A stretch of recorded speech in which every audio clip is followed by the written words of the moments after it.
Alrighty, so what we're going to do is the subsystem introduction project for electronic circuits. So first thing, obviously, if you do not have Altium, I highly recommend Altium. This is what this example is going to be done with.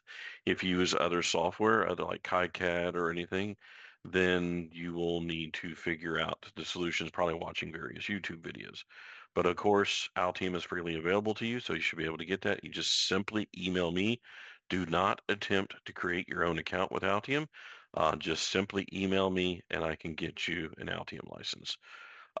If you have a Mac computer, you will need to run Parallels or something, or use the basically virtual machines that the campus provides that Altium does run on, which actually surprisingly doesn't work halfway bad. I mean, it actually does work. Used one the other day on a student's laptop, and it actually worked.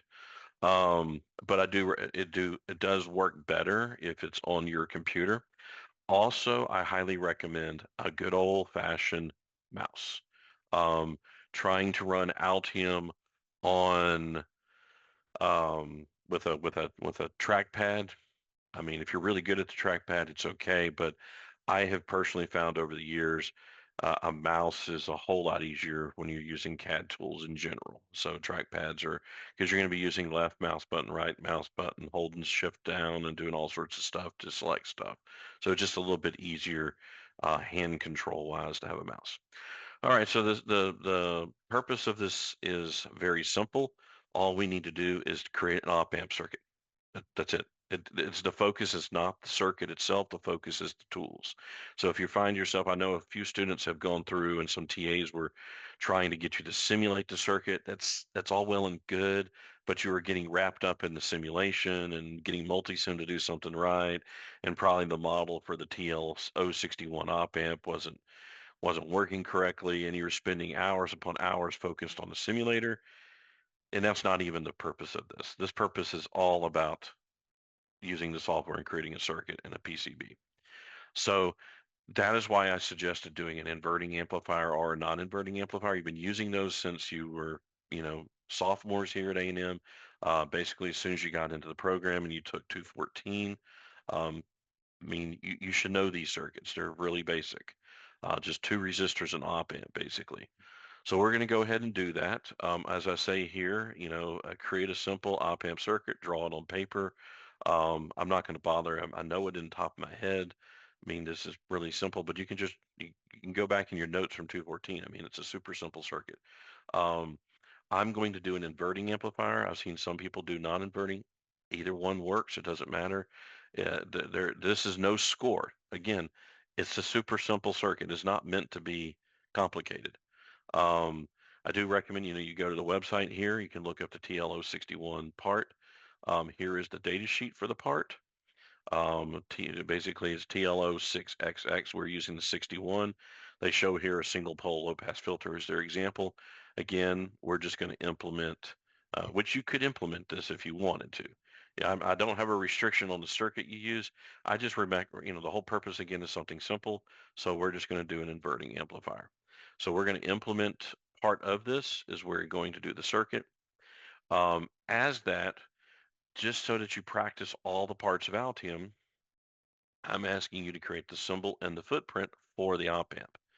Now, as I covered multiple times in the lectures, I want you to create the symbol, and the symbol needs to look like an op amp. An op amp does not look like this.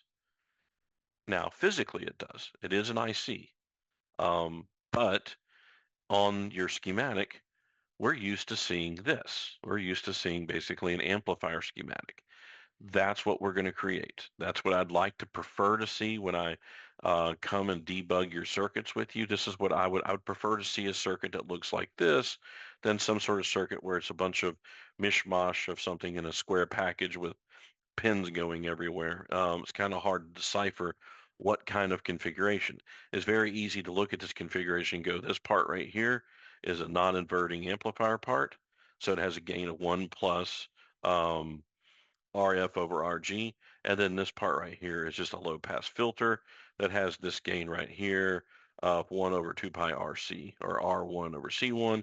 And so basically this combines together as a single pole low pass filter with a gain of 1 plus RF over RG, using the example they have here in the data sheet. So that's why we do that. It's very easy to see what's going on just looking at this and knowing this amplifier is in a certain configuration. If there was just a little rectangle there, it's a little bit harder to do. You could tease it out, but that's why we do that. So again, we're going to create the part.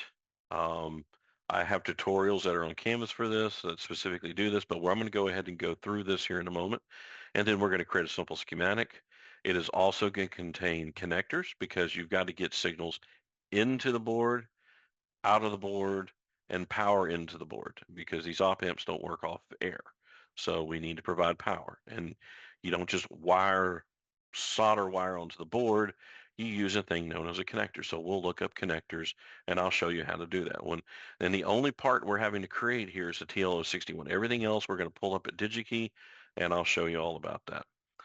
So we're just going to create a schematic. We're going to name it appropriately. Again, and I have seen some students already doing this, please do not name your project just PCB project or sheet one or something. Name your projects appropriately.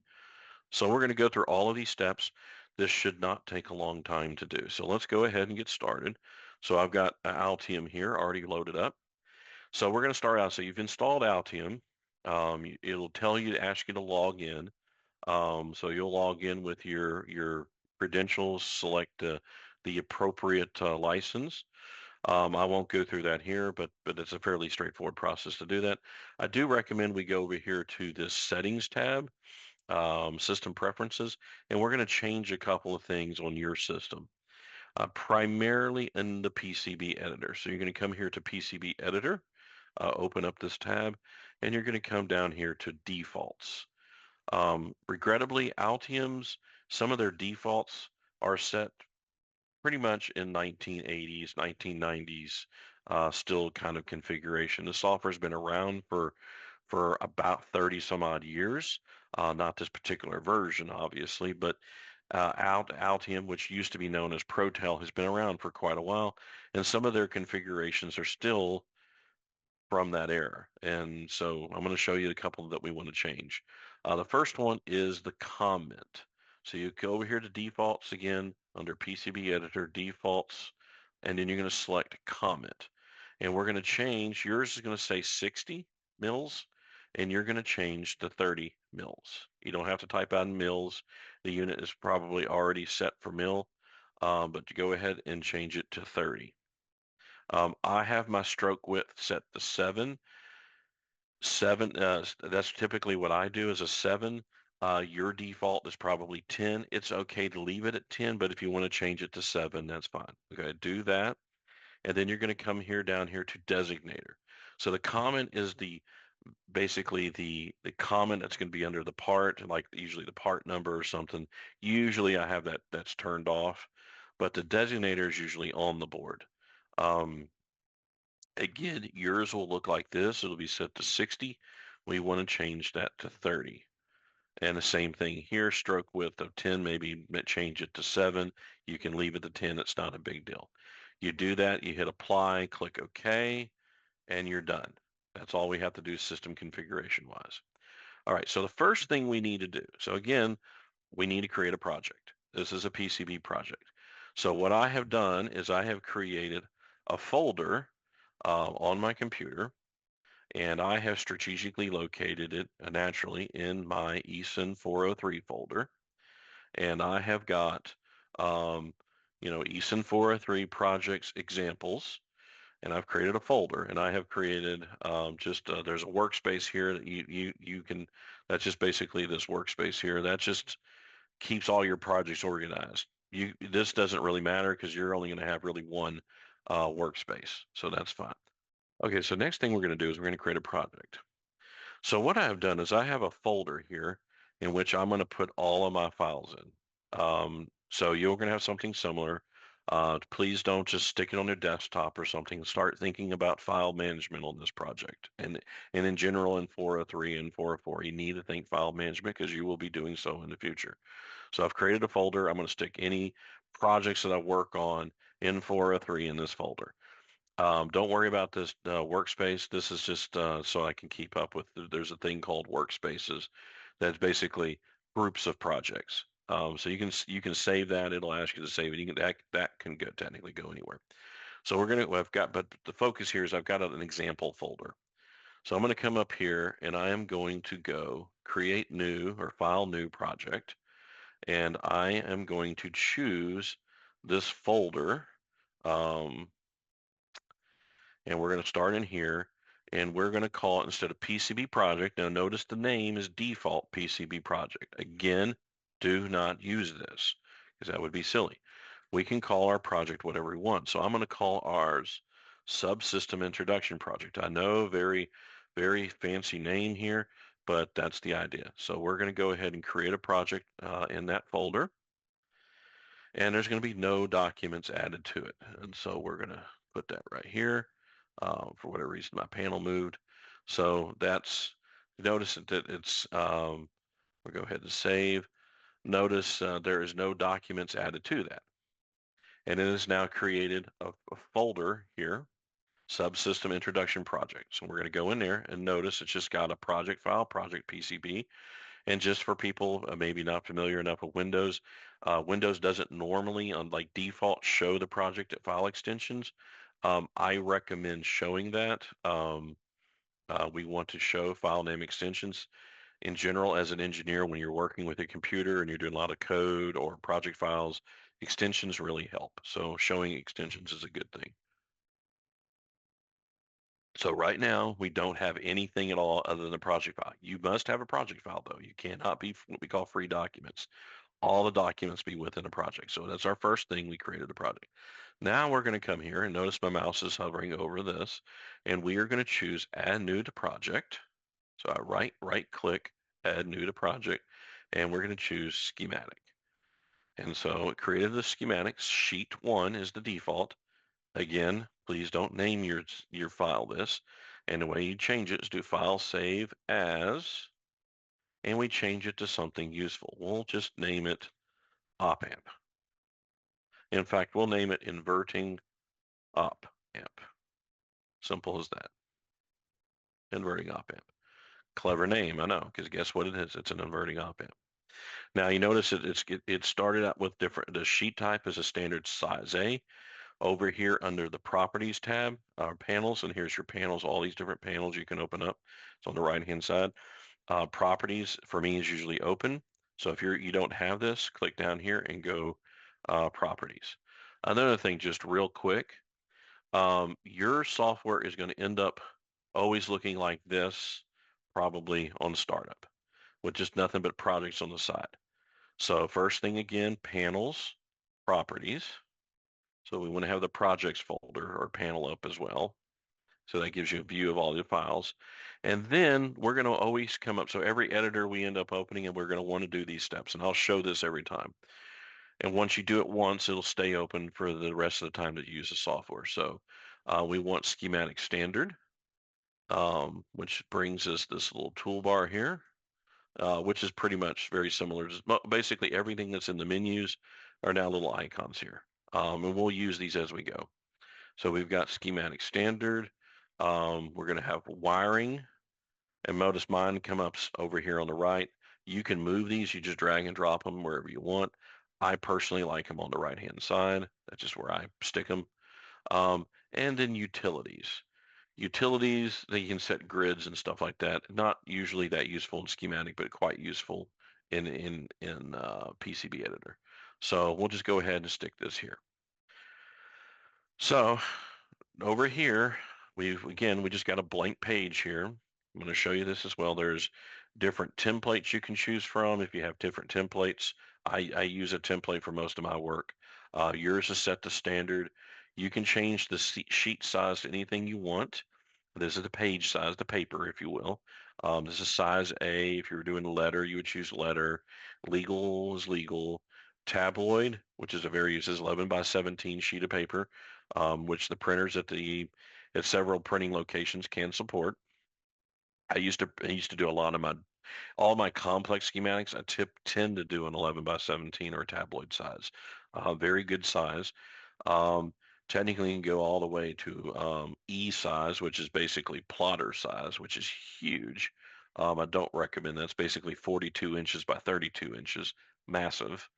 So what we're going to do is we're just going to stay with the standard sheet size A, which is the default. Basically, um, or letter size. Let's choose letter for this. It doesn't really matter, A or letter. It's all about the same. A is a metric, and then letter is 8.5 by 11, as you can see right here. So since my printer in the other room is loaded with 8.5 by letter paper, it's pretty standard. That's what we're going to use. You can, as we noticed earlier, there is a title block. You can enable or disable this. Um, Not a big deal for this class. In reality, of course, this is why I use templates. Everything you want is done with a title block. And all the parameters for the title block are over here set under the parameter page. And so you can put your address, engineer name, company name, and all that stuff would fill in here. Document number, that's something that you're going to learn all about once you graduate, that sheets have document numbers and a revision number. This is Rev A, Rev B, Rev C, Rev 1, Rev 1.0. Every company is a little different how they do their revision numbers. So, you're going to learn all about that within the next year. So for this, we're not going to worry about that. Again, not a big deal for this class. In fact, I'm just going to go ahead and turn off the title block because that's not really necessary for this project. So we just have a simple sheet. So right now we have nothing on our schematic, right? Just a blank sheet of paper. So what else do we need? Well, we need a printed circuit board file. So add new to project, PCB. That brings up basically a blank slate. Now I do my boards a little more different. I have all sorts of fabrication notes and stuff on that and margins and stuff. Not because when you look at some of my drawings, you'll see all that stuff. Not actually necessary. That's just really their extra information for the vendors. So what we're going to do here, though, is we're going to go ahead and actually start by, first of all, renaming our project or file. Again, we don't want to call it PCB1 or PCB doc. We want to name it something useful. Again, this is an inverting amplifier, so inverting op amp. So PCB doc, just hit save, and look at that, it changed its name. Now I'm going to come down here to mechanical one. So the mechanical layer, so down here at the bottom, just a little tour. These are all the different layers for your board. We have top layer, bottom layer, mechanical, top overlay, bottom overlay, top and bottom solder paste. The overlays, these are the legend that gets printed on the board, R1, V1, T1, all that kind of stuff. This is the solder paste that gets applied to the board for soldering if this is professionally soldered. The top and bottom solder stands for top and bottom solder mask. So that's a useful thing. You need that prevents solder from flooding into the next kind of literally it's a paint barrier. And then drill guide, keep out layers, and a drill drawing. We're not really worried about these over here. In fact, for the most part, we're not really going to mess with any of these. The only layers we care about is really these first set here. This is a two-layer board. We have top copper and bottom copper, and then there's a mechanical layer. That is just a drawing of anything mechanical, and there could be many mechanical layers. But we're going to use mechanical one to outline the board. So we're going to actually start there, and then we're going to build the parts and go from here. So first thing, we're just going to size the board. Board size really doesn't matter. For this, all these parts definitely will fit in a 2-inch by 2-inch board. So I'm going to show you how to first create a board shape. So we're going to place a line. So come up here, place line. Oh, since we went into PC editor, I want to show you this as well. Again, I've got the properties panel up, panel properties. And then you want to right click up here again on the menu since probably the first time you open up your PCB editor, it doesn't have these menu options I had. So again, right click PCB standard, right click again, wiring. Again, mine comes up here and on the right, but again, you just kind of click this little ribbon up here and you can drag it wherever you want. I drag mine to the right. That's just how I do things. You can put it wherever you want. And of course, I have utilities, which allows me to set the grid size of the work. I usually do like a 10 mil grid size. So that's just, you click on the grid and you just select the size. You can change it to whatever you want. All right, so we're going to come up here to place. This places all the different types of things. Not for placing components. We'll get to that in a minute. But we're going to place a line. In fact, this is not actually how you route copper, by the way, as well. Though in this case, we're going to route, and notice I'm on mechanical one, and I'm going to do place line, and I'm going to come over here, and I'm just going to zoom in here, and I'm going to draw. I'm going to change this. I'm going to click tab. Notice over here on the right-hand side, it says line width 30. That's a little too big. I'm going to click tab, the tab key. It pauses the entry, and I'm now going to type the size of the trace I want. I'm going to do 10 mils. So just hit click 10, enter, and notice the size. So I do like 10, 100, huge, do 5, smaller, 10, click. So every time it's a tab change, enter the value, click enter, and you can even change the layer by changing this right here. Notice it changes that. So we want mechanical one. So, and I'm going to take this and I'm going to drag this up to 2,000 mils. We're going to do a 2x2 board. So again, mils is a thousandth of an inch. So 2,000 mils is equal to 2 inches. So one thing you could do tab, you can put in the numbers, but we're just going to go ahead and set this. Notice this little view is here. It's also in the bottom left-hand corner, you'll see the y-axis is changing. Sometimes the x. So I'm going to go ahead and bring my y-axis down to 2,000 and click OK. Notice the x is at 1,000. That's OK right now. And here's the thing you can do. I copy and paste all the time. So now I have a 2-inch line. So I'm lazy. I don't like to redraw things I don't need to redraw over and over again. So I'm going to select this. So there's two types of selections in Altium. We can do what we call a right pull like this, or we can do a left pull like this. So they have two different things. So if I do, in this case, you'll notice it's going to end up being the same. In fact, I'm going to copy this over here to demonstrate this. If I do a right pull, so I start on the left-hand side and I pull right, but unless I completely encompass the second line, if I do this, only the first line gets copied or selected. If I do a left pull, so I start on the right-hand side of the object, but then I pull to the left, but I started in the middle, it selects anything it touches. Seems like a minor thing. It's actually very powerful and useful. If you do work with Altium a lot. So again, we're going to come up here. We're going to select this. So I'm just clicking and dragging. Select it. I'm typing Control and C. Can't see that. Control C, copy basically. When you hit that, you get this little crosshatch. Yours might be up and down, like a cross. I have mine on a 45 just so it stands out a little bit better. That's an option you can change in the view options. And you just click what you're going to do. What it's wanting you to do to copy is it's selecting the origin where you want to copy because this is a mechanical process. So very physical. So we're going to pick here. Notice it kind of changed.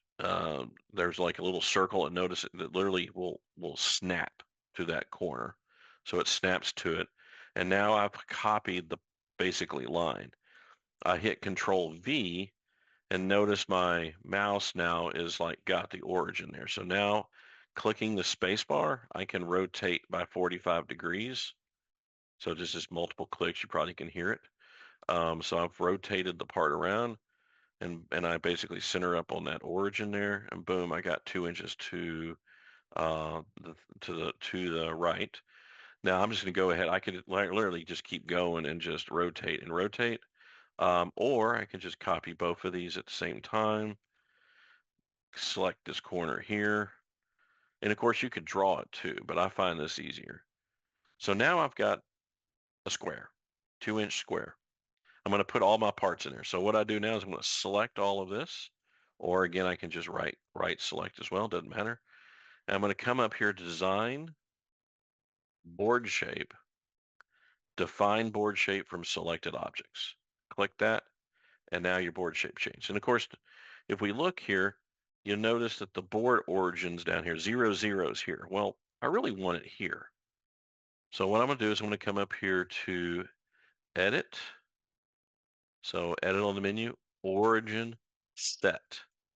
And it's going to give me the crosshairs and I'm going to set my origin. So now This is now starting at 0, 0. Now, one thing to note here is over here on the properties panel. Again, this is why I keep this always open. I don't allow it to hide.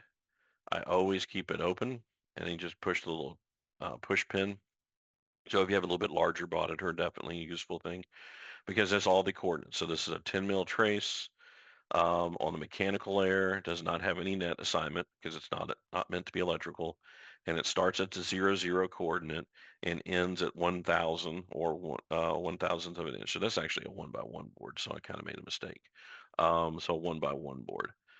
So actually, this is not 2x2, it's 1x1 because I went to coordinate 2000 with an offset of 1x1. Duh. Again, probably fine because again, this is an extremely small circuit. So we'll just leave it 1x1 for now. If I need to change it, we can change it. It's super easy.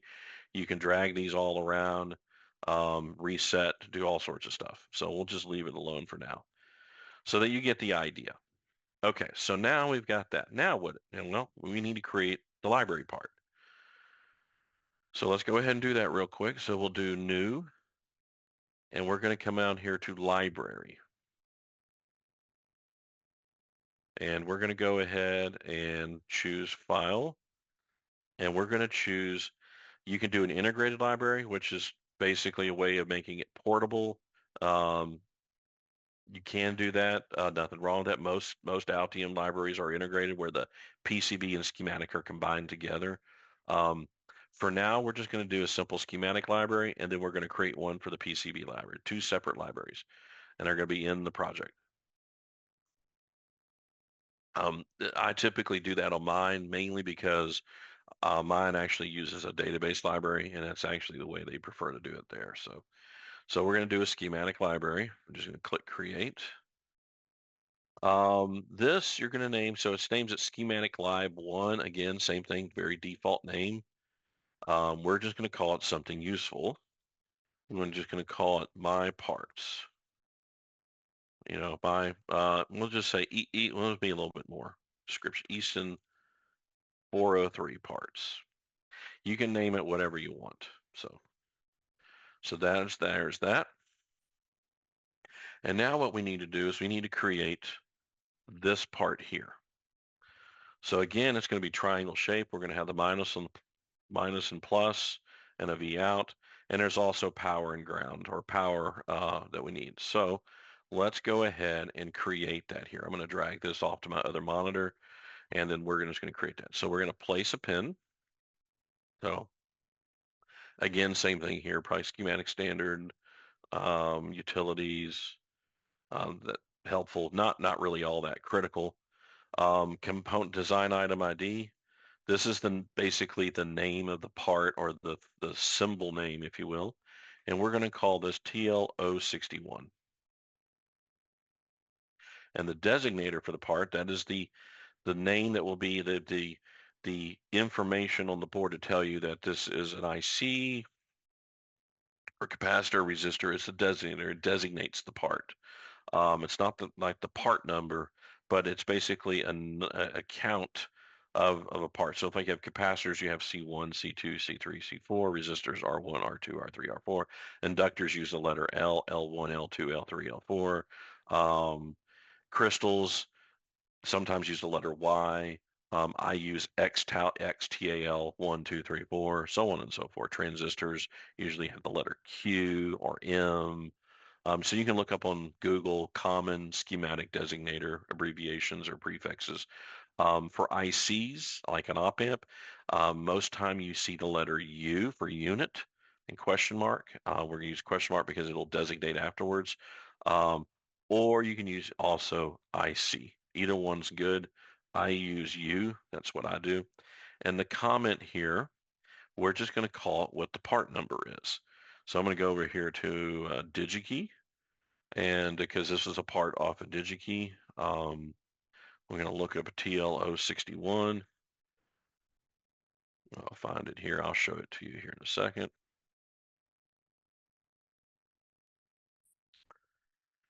This is the part that we're creating, and I'm just going to copy the manufacturer part number, and I'm going to just stick it here in the comment.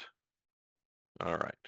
You could actually put in the description of the part, you can actually put that description So we just copy that in there and we're done there. Now we need to actually do something here. So that's like the basics of the part.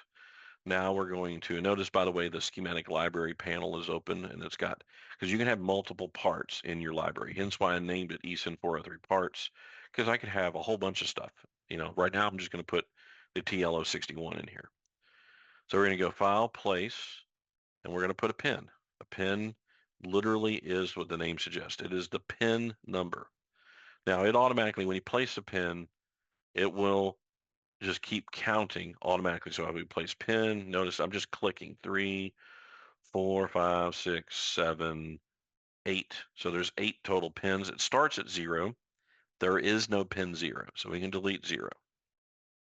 We don't need 0. So I just clicked it and hit the delete key. Now let's take a look at our pinout here.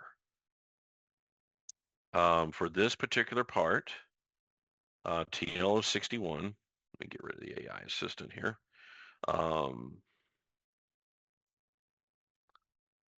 So we're doing the SOIC package, the surface mount package, 8-pin. Pin 1 is not connected. That's what the NC stands for, not connected. Pin 5 is not connected. Pin 8 is not connected. Pin 2 is minus. Pin 3 is positive. 4 is VCC minus. 7 is VCC plus. In other words, plus or minus power. And out is pin 6. So we're going to do this right here. So let me go ahead and do that. So pin 1 is not connected. Delete that. Pin 5 is not connected. We're going to delete that in pin 8. No need. Some engineers like to leave the no connect pins so they're aware of them on the schematic. Nothing wrong with that. I tend to delete them because it's just extra information that just leads to confusion, especially with the op amps. Not a big deal for an IC that's in a big square package that you're going to leave in a square package and put the NCs somewhere else. But it's superfluous information. We know pin 4 is negative, so we're going to put that on the bottom. Pin 7 is our power. We're going to have it going up. Pin 2 is the negative. Pin 3 is the positive. So we're going to have kind of a configuration. You can space this however you want. I'm going to leave 2 spaces between two grid elements here between it. That's up to you. It's just more of a visual thing. And I'm going to put the 6 in the middle. In fact, I'm going to change that. I'm going to actually do this. I'm going to make it look like this. And we'll see what we come up with. We can draw it however we want. So we just space the pins. So let's name the pins. So I've put the pins right now. They're all labeled 2, 3, 4, 5, 6, 7, that kind of stuff. So we click a pin. Over here we have our pin, the coordinates of the pin, which we don't really care too much. Pin size, the default's 300. Sometimes I use 200. That is up to you. But, we're going to leave it default at 300. Perfectly fine. That's just a graphical thing. The designator is the pin number. So again, that's going to match the footprint. So in this case, 2, 3, 6, 4, and 7 are critical. So that's unchanged. The name is what the pin does. In this case, this is N minus. So I type in minus. 3 is N plus. 4 is VCC minus. 7 is VCC plus. And 6 is out. Now, some people are stickler for leaving the names. This is why we use an op-amp configuration with the triangle, is because it is assumed that the positive is on the top side. I'm going to go ahead and hide that because it's going to get cluttered. And as you can see, VCC is interfering with the minus on the N minus. So I'm just going to go ahead and turn off the name. It's still there. I'm just not going to display it. So you do that by just clicking this little show, no show button. Same thing on VCC minus. We're just going to assume if it's on the bottom, it's the negative. And if you notice, out is flipped because the pin entry point is here. Well, I want it to flow out this way to the right. So I'm just going to take the part and just flip it around. And I'm just doing this again like I did with the line earlier with the space bar. Now we kind of have our pins, but now we kind of need to have a drawing. So we're going to place. I just right click on the page here, place, which you can also do it up here as well. But I right click, place. And this is just going to be a line. The line has no electrical value. It's not a pin. It's just a line as a drawing. And we're going to come up here and we're going to try to draw out of a triangle. And just for the sake of argument, I'm going to make it a little bit bigger. Just expand it 1 to 1. Let's see if I can like that. I might just place, and you can do it however you want. And I don't like black. I like my lines to be blue. It's an OrCAD color thing. And I'm going to hit place line. We're going to go here to here.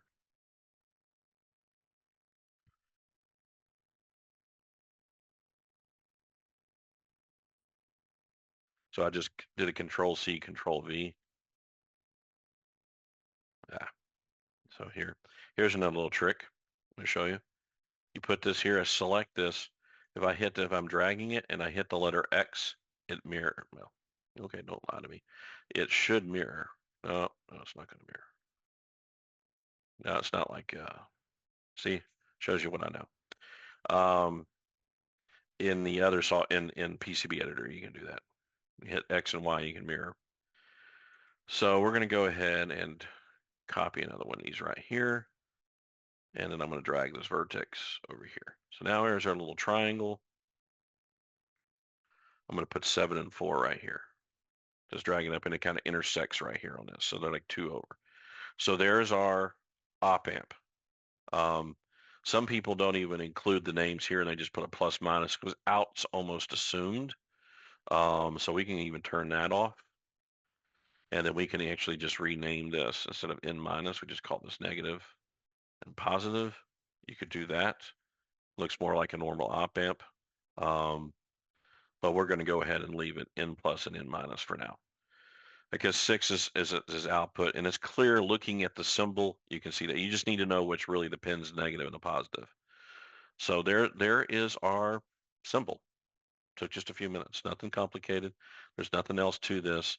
We'll assign a footprint to it in the next thing, but we need to add a footprint um, to it. So we'll add a footprint, but the footprint's missing, so that's fine.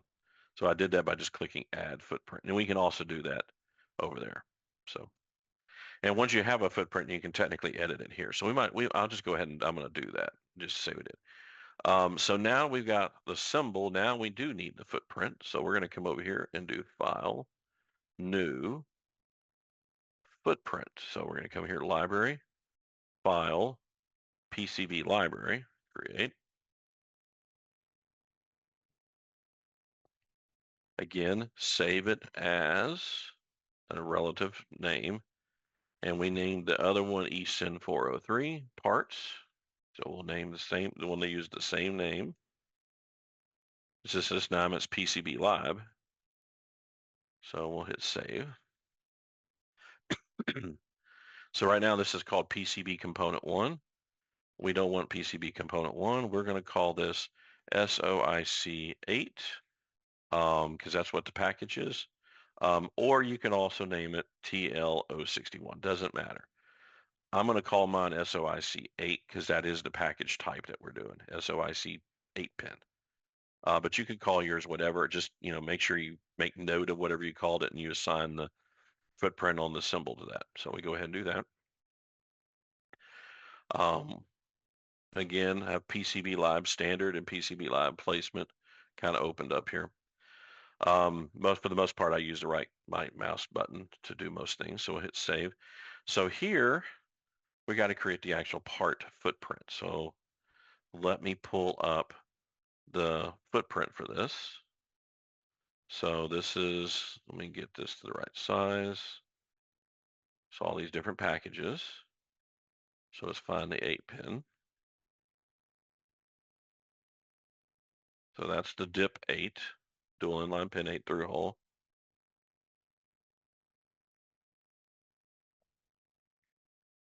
And here is the small outline, 1.7 millimeter height. So this is basically our package. This is what the physical package will look like dimensionally. And this is what they call the land pattern example. In other words, this is what you're going to produce. And they give all the dimensions, like from symmetry, from here to, they give you the size of the pad, X and the Y dimensions. The pads are all the same size. The pin numbers are pins 1, 2, 3, 4, 5, 6, 7, 8. Goes counterclockwise. I've seen some students do pin 5 up here, and it does not. Pin 5 starts here at the bottom. 1, 2, 3, 4, 5, 6, 7, and 8. Um, so we're basically going to create a pad with this dimensions. We're going to send this as 8 times. In other words, there's 8 pins, 8 times this. And it's 24 thousandths by 61 thousandths, or 0.6 millimeters by 1.5 millimeters. And they give you down here, they should tell you that. It's pretty much, I just know that because I've been doing this for so long. Probably somewhere else in the drawing, they tell you millimeters are in these brackets, and in parentheses is in inches. So, and again, thousandths of an inch. This is 4 mils, for instance, so 24 mils, 0.024. So inches are in the parentheses, and mils and millimeters are in brackets. So it doesn't matter what we work in. For the sake of showing this, I'll probably do this in millimeters so I can show you how easy it is to switch between units and Altium.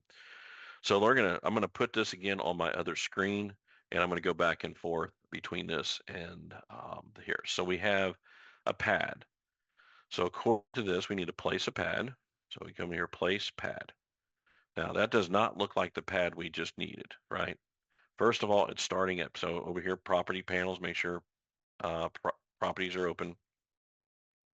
We click the pad, and we notice it starts designator 7. Well, designator again, this is the pin number. So we're going to obviously do pin 1 first, right? It is multi-layer. Well, this is not a multi-layer thing. This is the surface mount. So if you're doing through hole, it would be multi-layer. But since it's surface mount, we're going to choose top layer. Okay, so now, but that's round. We need a square. So we come down here, we're going to open this up a little bit, shape, and choose rectangular. So now it's a rectangle, and we're going to choose a size. So it said it was 61 in the X by 24 in the Y, right? Or if we were going to do millimeters, so down notice down here, everything's in mils, right? There's one keystroke in Altium that's very useful, is the letter Q. So you click the letter Q, and it's going to flip the units. Q, now we're in millimeters. So if I click this, you'll notice now it says 1.594, and of course, according to the data sheet, it's 1.55 in X, and then 0.6 millimeters. So really didn't change anything. They're pretty much identical. So there's pin 1.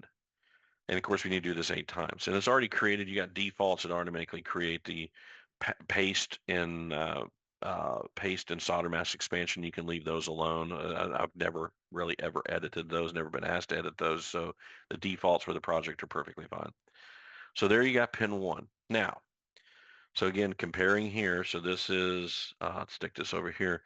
We'll click this so that's all open at the same time. We have 1.55 in X, 0.6 in Y. So that's where this is coming from, X and Y. And then, of course, pin 1.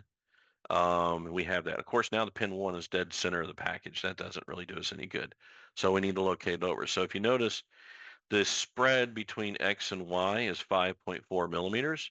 And the spread between top to bottom is, they give a pitch. The pitch between pins is 1.27 millimeters. Excuse the lawnmowers if you hear that in the background. So 1.27 millimeter, what we call pitch, that is the spacing between the pads. So I personally use, usually for my SOICs, pin 1 is usually my origin. Some people do center of the package. They're clearly showing center of the package is their, kind of what some of their dimensions are for symmetry. Again, personal preference. We're just going to stick with this being 0, 0, and we're going to work our way down. Again, spacing between pads, 1.27 millimeters. Spacing from pad center to pad center, 5.4 millimeters. So we're going to stay in millimeters for this. So I'm going to move this back over here. So pin 1, and we're going to do, there's a couple ways you can do this. One is copy and paste. So I just literally Control C, selected the center, boom, there's another one. Now I can come down here and just type minus 1.27 on a 0, and it'll be perfectly fine, and change that to pin 2. That, and by the way, what I'm showing you is my normal process for creating a footprint because it's fairly easy. So now pin 2 is located 1.27 millimeters. And by the way, here's another thing. If I do Control and M, as in measure, I'll bring up this little thing, and I can click here and then measure anywhere I want, and I'm going to snap to pin 2, and it tells me that I have not moved an X dimension at all, 0, but my Y dimension is 1.27 millimeters. So, and then I do Shift C for clear to that. So now that I've got pin 2 basically where I wanted it, now I just want to copy this over and over. This is the power of the copy command right here. So I selected pin 2, but I'm going to use pin 1 as my reference. So here's my reference. I'm going to do copy from pin 1. So what does that do? That means now if I click on Control V, you notice I'm kind of offset, which means now pin 2 to 3, it's 1.27 millimeters, 3 to 4, 1.27 millimeters, and I just need to come up here and change the designator 3 and 4. Now this is I'm about to show you is also, so I just did that. I didn't use any wizards, you've noticed. There is a wizard for this, by the way, that you can do. I forgot where it is because I never use it. So I created my 4 pins on the left. Now I needed the 4 pins on the right. Imagine what I'm going to do here. I'm going to copy all of these. I'm going to copy at pin 1 and just come over here and just casually stick these pins over here, right? And I'm going to label this top pin is pin 8, then this is pin 7, this is pin 6, and this is pin 5. So 5, 6, 7, 8. Again, 1, 2, 3, 4, 5, 6, 7, 8, right? But obviously the dimension between these are incorrect. So what I can do here is I just need to get them in the right axis. So what we learned a moment ago from the data sheet, the distance between pin 1, which is 0 millimeters x-axis, to over here is 5.4 millimeters. So if I select all of these right here, notice that the designator has got an asterisk in it. It means this is a global edit. It's going to ignore designator. But notice the x-axis, and of course y-axis, same thing. They're all different y positions, but they're all at the same x position. So you imagine what I'm going to do here. I'm going to take and put in 5.4. Boom, they move right over. So now I've got all of the pins where I want them to go, or the pads. So now I need to make a little bit of a drawing so I know orientation and where the body goes. So we're going to use top overlay for that. And I'm going to do place, right? Again, right click in here, place, line, and 0.254 millimeters, which is 10 mils. And I'm just going to draw basically a square body. And it doesn't have to be precise. This is just literal paint on the board. So now I will admit I am persnickety about formatting and being precise. So, you know, this is sufficient. For a person like myself who's very persnickety about placement, I'll come here and look, okay, I've got this 1.27 millimeters on the X. And then I'll come over here and do this. I'll just, this is how obsessive I can get on this stuff. I want to make sure it's like oriented correctly. So I'll come over here and do this. And then once I have this, I'll copy off of here and just line everything up, and it'll snap to the center and snap to the center.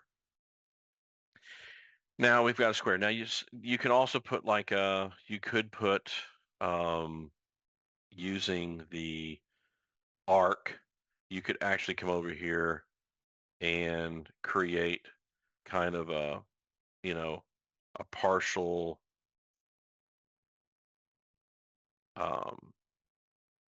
let's see, make this 0.254.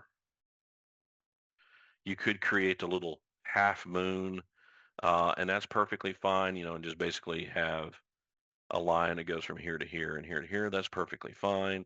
Or you can leave it just a square. We'll go ahead and, since I've got that done, I'll do that. So I just did an arc. You can play with the arc tool. It doesn't really matter. You just leave it a square, for especially for this. Again, most of these parts you're going to use for your actual project. You're going to get through manufactured parts search, which I'm about to show you in just a couple of moments.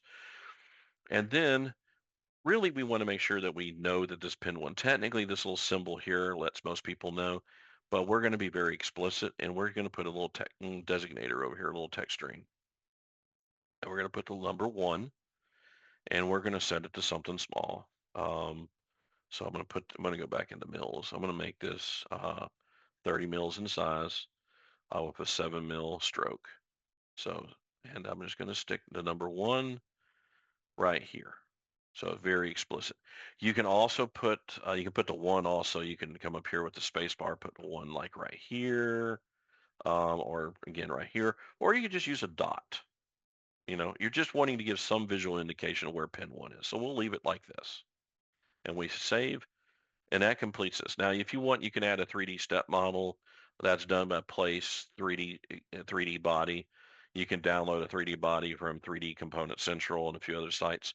That is not necessary. That's just kind of graphics goodies, not really required.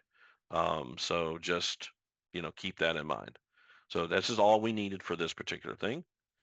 So there's our schematic symbol. If I wanted to, I can go ahead and edit here, browse. Since this is in the project, it's already highlighted. I click OK, click Save. There it is. There's a 3D view. It's just, which again, there's no package. 2D view looks like this. It's pin one is pin ones. 1, 5, and 8 are not connected. Pins 2, 3, 4, 6, and 7 are, and they are correspondingly here. So we'll hit save on all this. And now we'll go to our inverting op amp page. So now we're done. So now we need to add components. So I'm going to go ahead and just place this component from here. So I've got my part. I'm going to click the place button here, and here's my part. I'm going to just stick it kind of in the center here, and we're done. All right. I'm going to put, you can move the designator and the comment wherever you want. I'm just going to stick it right there. And now this is where we're going to have to start picking some parts. So I'm going to go to DigiKey. And now what do we need? We need 2 resistors, recommend 1 capacitor and basically a terminal block, and we'll be done. So let's pick out resistor. So just search for the phrase resistor. Here we go, chip resistors. If you're doing through-hole technology, which you are allowed to do, you can do that. Of course, that would be a different thing. But since we've already gone surface mount, we're going to stay surface mount. You could also do the dip. Well, I'd recommend, it doesn't matter which one you use. So however you want to do your board. Now it comes up 0402.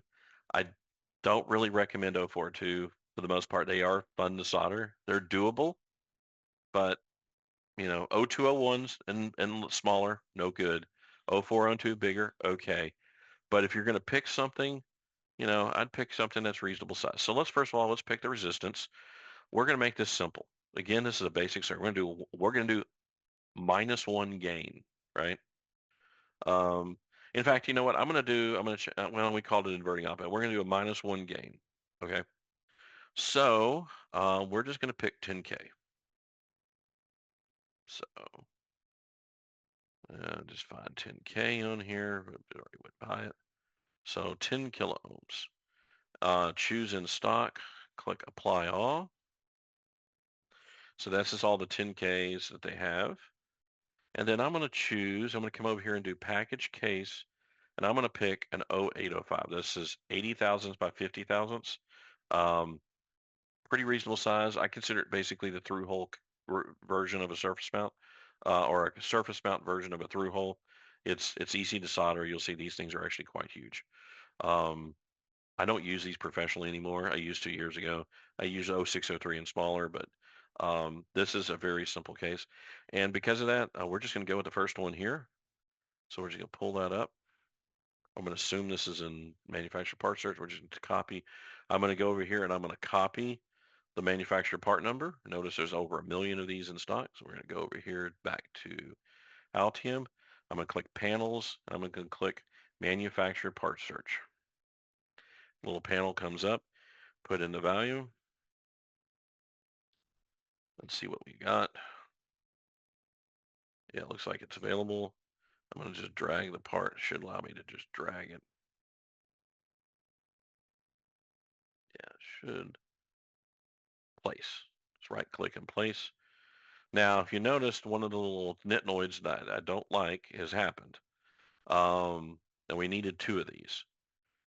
Don't worry about this because their designators are all the same. You can change R1, R2 right here on the spot, or you can leave it alone and we'll do annotation at the end where R1, R2, and all through R3, yada, yada, yada, gets set. So the question mark is okay for that. The question mark means it will get set afterwards. Um, this is a 10K part. I can tell that by the 103 here, but that doesn't look like a 10K part, does it? I don't like, the manufactured part number is important because that's how we're going to order this, but I want to know what the part is. So I want to look at 10K, and I don't like the R, so I'm going to change this to just 10K. Just click over here, click the part, went under properties, change the resistance value, and I'm going to show the resistance, which comes up here, and I'm going to unshow the part number. It's still there and will be on the bill of materials, but I really want the 10K to show. Now, personally, they're using Times New Roman. I like Arial. You can change this all you want. Now, do you need to do this for this project? No. Really? No. But I do. So I just can't stand that. So I've got mine. And so once I have my part, I now can cut and paste. I just copy it, and it's the same part with all the formatting applied.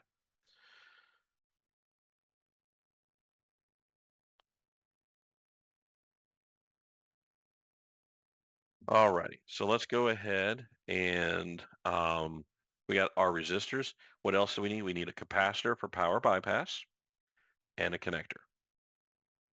We're going to be done probably within just about 15 minutes or less. So um, we're going to have a capacitor, ceramic capacitor, again, going surface mount here. I'm just going to do simple 0.1 microfarad cap. Nothing special. We're not I mean, if this was an actual something I was going to build and, we're going to put in an actual circuit, I'd probably put more capacitance on here. But again, I chose my capacitance in stock. And then we're going to come over, since I already showed you this, I'm going to go ahead and down select the package and case. Again, 0805. Again, notice everything is in order, except notice 0201, 0202, 02. You want to basically avoid anything smaller than 0402. Just do not use these. You're probably not going to like 0402. If you never soldered surface mount and you don't use a microscope, 0402 is a pain. So 0603, definitely doable. 0805, piece of cake. So 4 million of these in stock. That sounds perfect. We'll just go with these. Again, same thing. I'm going to copy this part. Part number, I hit copy on DigiKey. Go over here, manufacturer part search. Same process. Type in the value. Comes up. Hit place. And there's the part. Same issue. If you notice, first of all, I'm just going to change the formatting on this because I'm, again, stickler for formatting. I'm changing mine to Arial. There's a way to kind of probably do this globally, but again, most of my parts I have saved already.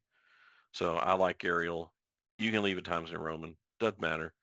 Um, now, again, I'm not about to decipher this. I kind of can tell it's 0.1 because of the 104 at the end. So we'll just go ahead and show the value or capacity. Any one of these just turn on, and we're going to hide the actual part number because no one wants to decipher a part number on a schematic. Um, Again, bill of material, kind of an important thing. All right, so now we have a capacitor. Now we need one more part. We need a connector.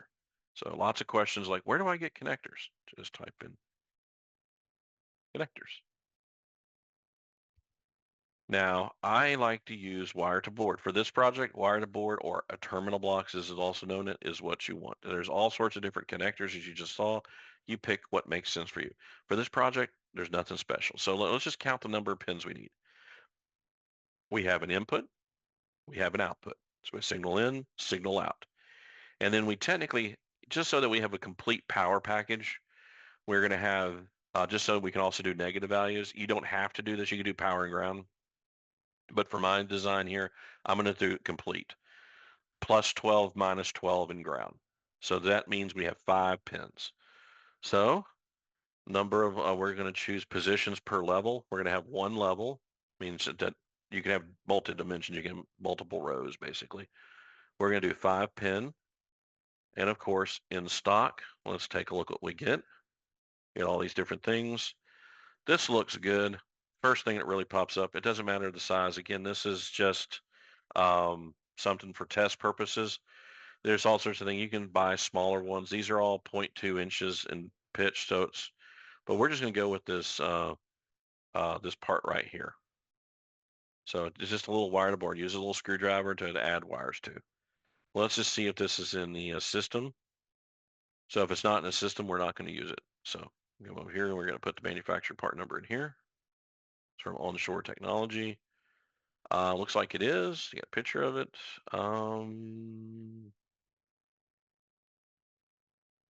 Does not look like it actually. It does not look like they've got the part because it does not allow me to place. Okay, so we're going to reject that because we're not about to waste our time creating a part for no reason. Not when I can get a Phoenix contact. We'll try that. Phoenix should definitely be in here. Phoenix is a really popular company for this kind of stuff. So hit place.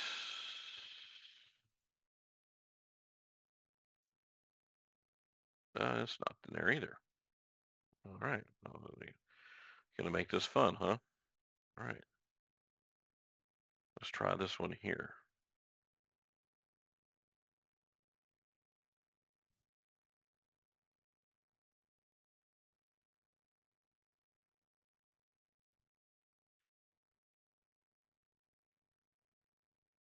Let's see, there's Phoenix contact.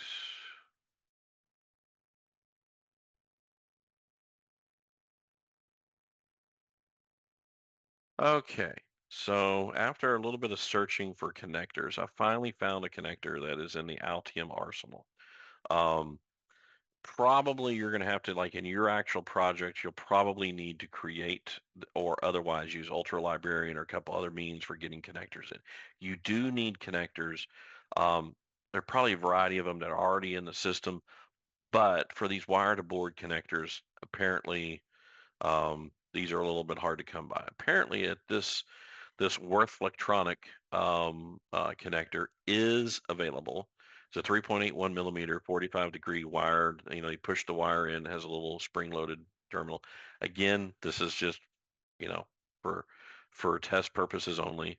So we're going to put the part in here. There it is. We're going to go hit place, and it actually comes in with a 5 pin. So really simple. It's kind of silly some of the other ones don't have it. So we're just going to put this down. Notice the designator that it came with is J, which is pretty correct. That's typical for connector. You can use con or J. Again, I'm just going to do my little formatting change here. So we're going to do Arial. I'm weird like that. And I prefer that. And it has the part number on there. That is technically correct. All right. So technically, we're going to add one more capacitor here because we're bypassing both the power and the ground, or both because we're going to have two different powers. So let's now design the schematic. I use power ports. So we're going to place a power port. So we're going to place a ground, and we're going to place um, a power port. So you get these from up here. Typically, I don't use this as a ground symbol. I usually use a bar just like this. But for for purposes of this class, I'm just going to go ahead and do that because that's pretty typical. Ground is ground. We're going to call it G and D, or power return. Really, basically the return from the power supply. We're going to have plus 12, and we're also going to have minus 12. So we could label it like this, minus 12. Sometimes I'll do things like you'll see on my designs 12E0, and then we have minus 12E0, being that it's negative. All of these are fine, so it doesn't matter. So I'm just going to leave these like this. I don't, as you probably saw from my lecture notes, I don't like a lot of wires. So we're going to have an input connector, an output connector. We're going to have plus 12. We're going to have minus 12. And we're going to have ground. So, and we might do that like this. So I'm just going to copy these. So I like to do and then again, just select Control C, Control V, just like you would with anything else. And I'm just going to drag this 12 volts, minus 12 volts, and then have a wire. And notice I'm coming up here, just place wire. It's also Control W, and just drag down. All right, and then I'm going to do place a net label. I'm going to place a net label. Mine I do. You do however you want. I do these. These I do curry or new. That's just me, or Arial. So this we're going to label in and out. I know, clever, right?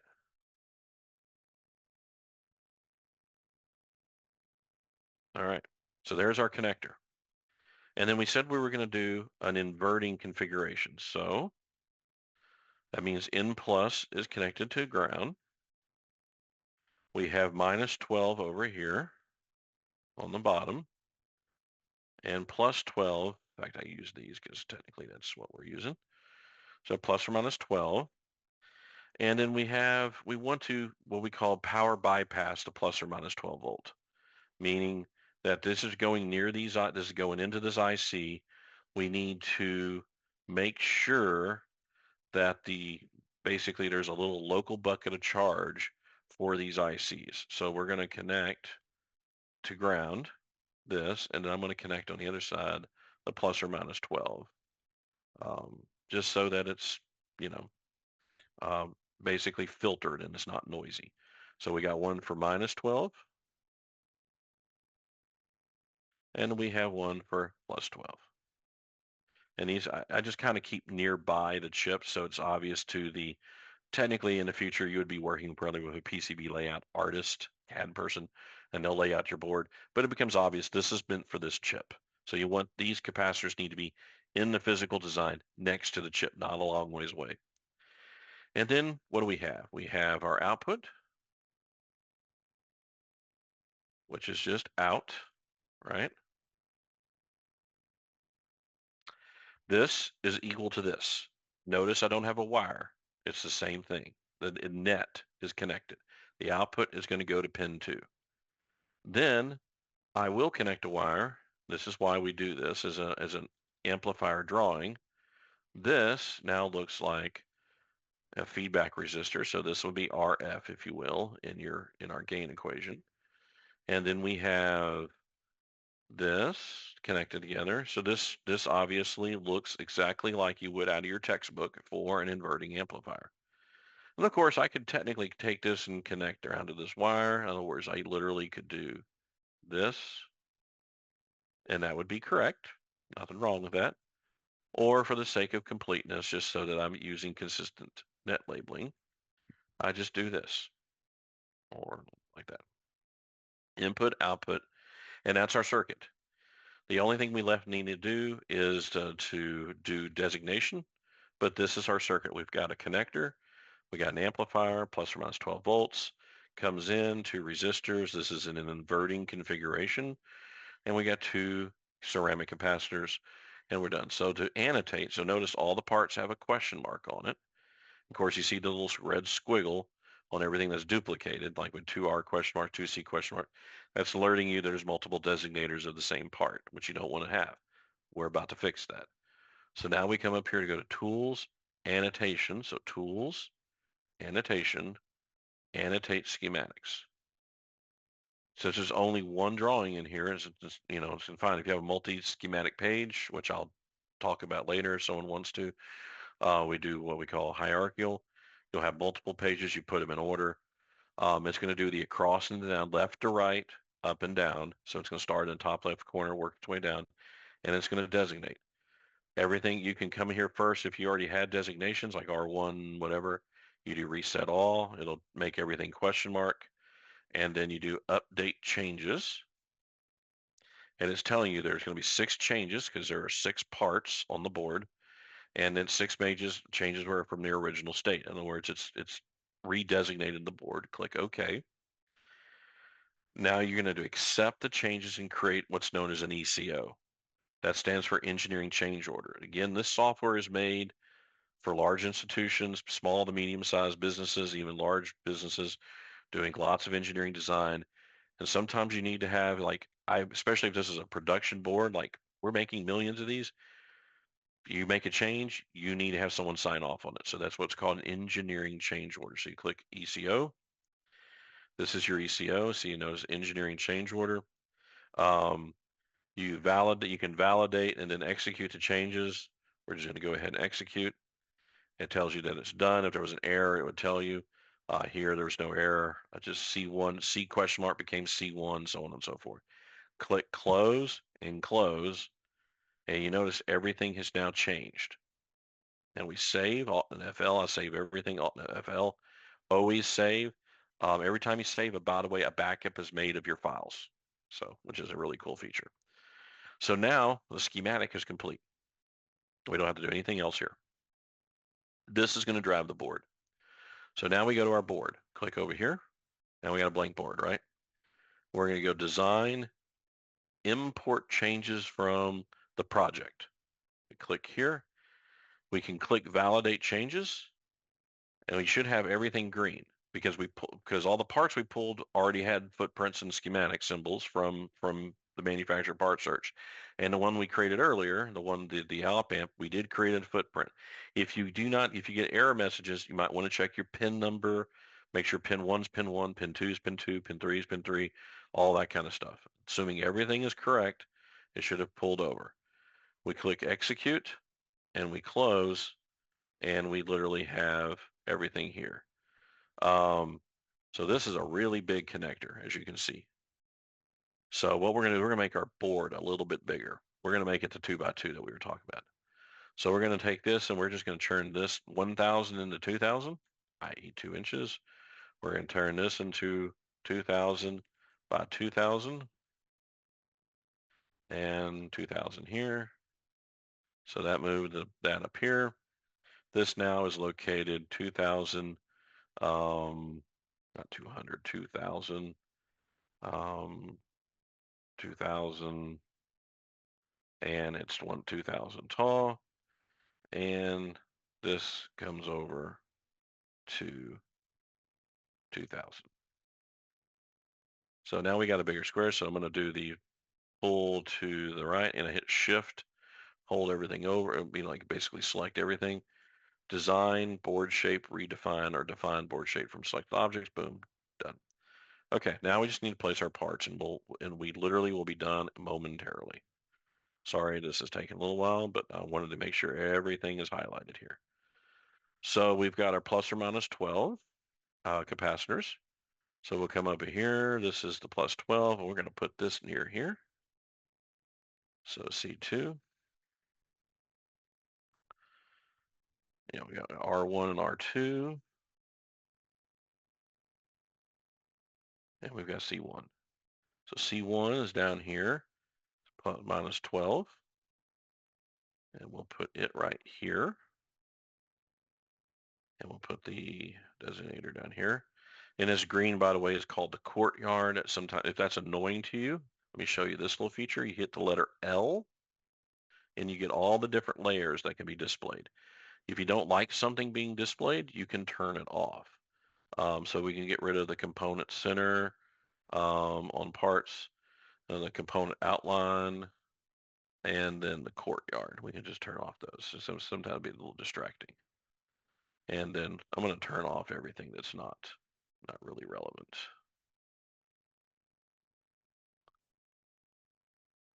We'll leave the overlays. And then we'll take off the assembly drawing, and then the 3D bodies will turn off. That's it. So that we just look at basically the actual copper and stuff. Alrighty, so we've got our 12 volt, and we got our C2. So and so forth. Noticed I'm starting to notice there's like a little bit of a gap thing there. We'll get to that in a minute. We'll check rules. While I'm here, let's make sure. Yeah, speaking of rules, so design rules. So we want to make sure the design rules are correct. So design rules, and you get a whole bunch of rules. Your default's going to be 10. Officially, if you're using outside vendors, it's 5. So you can change this to 5. 10's not bad, but 5 allows you a little more flexibility. Your width on your traces, your minimum width can be 5, maximum width 1,000. You can have a big trace. Preferred width 10 is not bad. Then you're going to come down here, solder mask expansion, 4 mils, paste mask extension, 4 mils. That's perfectly fine. This is common minimum solder mask sliver. Let's do 5 for that.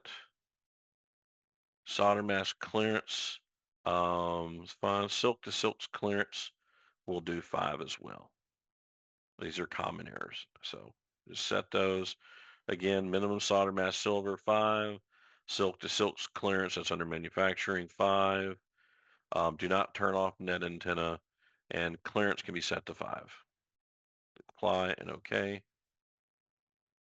All right, so we've got input, and it goes to R2. And you can kind of see we can kind of line up R1.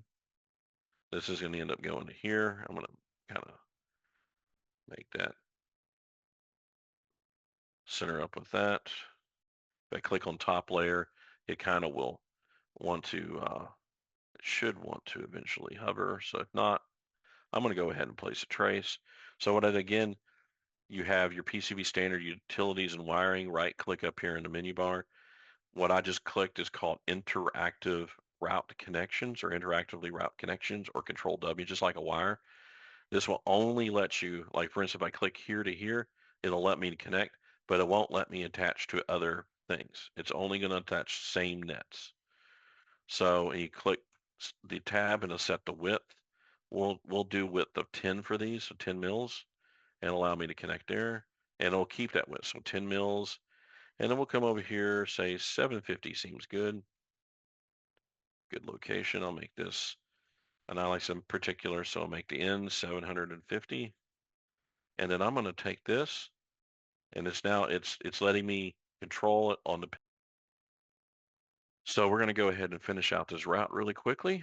So what we're going to do is we're going to connect this to 12 volts. I'm going to go ahead and, for the sake of, we're just going to kind of copy this. And so again, you can just route however you please. This is kind of my route process. As I copy and paste a lot of stuff. So that's copied over. This resistor here is going to go back to the output. So I'm going to just kind of stick it up here. And we're going to go from this pin up here, kind of merge. And then it's going to come here to the output. And then we got our 12 volts and ground. And then we're going to go output here. We're not particular about where this route, so we're just going to come up here and just go up here, route, and boom, tie in. Oh, didn't quite center. But I wanted to go into the center. So here we go. Done. So we got input here to here, comes up to here, goes output. There we go. So basically we got our amplifier configuration. We do have a ground here. So we connect that to here. We got this ground here. We're going to connect here. And so we've done so far almost everything on the top layer. Now we can use the bottom layer, and we are just for the sake of completeness and for easy routing. I'm going to put a via right here. In other words, a via goes through the board. So via is right here. Now it's probably going to be a fairly good size via. So we're going to place a via.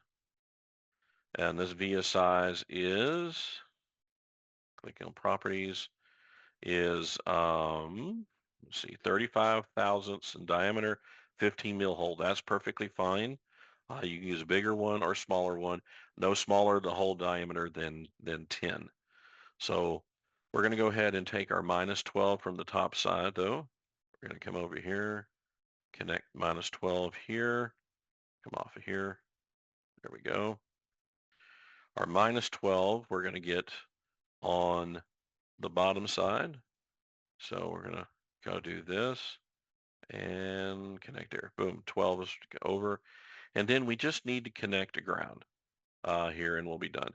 So we can do it either which way, top, bottom layer, doesn't matter. You could pour a polygon pour, doesn't matter.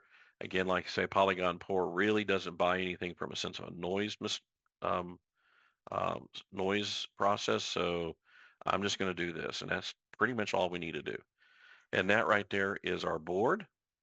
Obviously, the board is way too big for the circuit, so I'm just going to go ahead again, now that we're kind of done, take it down to, say, 1100 by, what do I do about this size here? So that's what, 1200.